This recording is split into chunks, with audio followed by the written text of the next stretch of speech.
বদর যুদ্ধ, ইতিহাসের বাঁক বদলের ঘটনা। মদিনা থেকে প্রায় ১৩০ কিলোমিটার দূরে বদর প্রান্তর। আজ থেকে প্রায় ১৪০০ বছর আগে এই স্থানেই সংঘটিত হয়েছিল ইসলামের ইতিহাসে এক যুগান্তকারী যুদ্ধ, বদর যুদ্ধ। সামরিক দিক থেকে এই যুদ্ধে অংশগ্রহণকারী সৈন্যদের সংখ্যা ছিল খুব কম, কিন্তু এর গুরুত্ব ছিল অপরিসীম।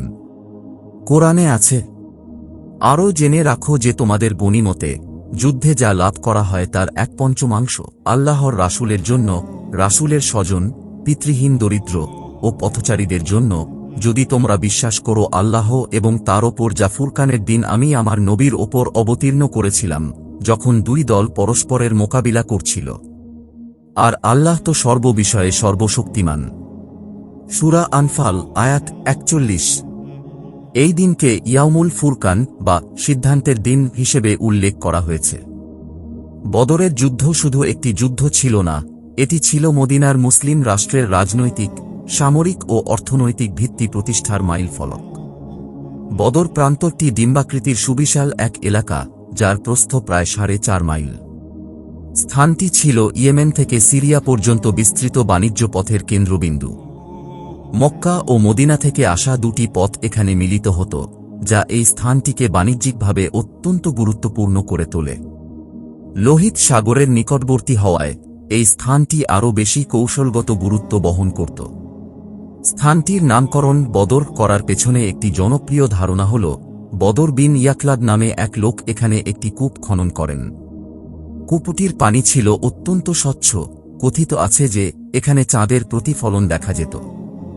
আরবি ভাষায় চাঁদকে বদর বলা হয়, তাই এই স্থানের নাম হয় বদর। প্রাক-ইসলামী যুগে এখানে প্রতি বছর একটি বড় উৎসবও অনুষ্ঠিত হতো।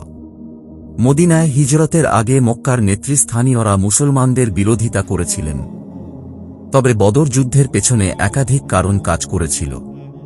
দ্বিতীয় হিজরি সনের রজব মাসে মক্কার এক গোত্র প্রধান আমর বিন আল-হাদরামি দুর্ঘটনাবশত মুসলমানদের হাতে নিহত হন। নবীজি সাল্লাল্লাহু আলাইহি ওয়াসাল্লাম এই হত্যার জন্য ক্ষতিপূরণ দিলেও মক্কার কুরাইশ নেতারা এই ঘটনায় ক্ষুব্ধ হন। ইতিহাসবিদ ইবনে খালদুনের মতে এই ঘটনাই বদর যুদ্ধের প্রেক্ষাপট তৈরি করে। এরপর শাবান মাসে আরেকটি ঘটনা ঘটে। সিরিয়া থেকে মক্কায় আসা কুরাইশদের একটি বাণিজ্যিক কাফেলা সম্পর্কে গুজব ছড়িয়ে পড়ে যে মুসলমানরা এটিকে আক্রমণ করতে চায়। কাফেলার নেতা আবু সুফিয়ান সাহায্যের জন্য মক্কায় খবর পাঠান। মক্কা থেকে কুরাইশদের একটি বড় দল মদিনার দিকে ১৭ রমজান ৬২৪ খ্রিস্টাব্দের ১৩ই মার্চ মহানবী সাল্লাল্লাহু আলাইহি ওয়াসাল্লাম ৩১৩ জন সঙ্গী নিয়ে বদর প্রান্তরে পৌঁছান। যুদ্ধের আগে কুরাইশদের মধ্যে কিছু শান্তিকামী ব্যক্তি যুদ্ধ এড়ানোর চেষ্টা করেছিলেন, কিন্তু আবু জাহেলের একগুঁয়েমির কারণে তা সম্ভব হয়নি।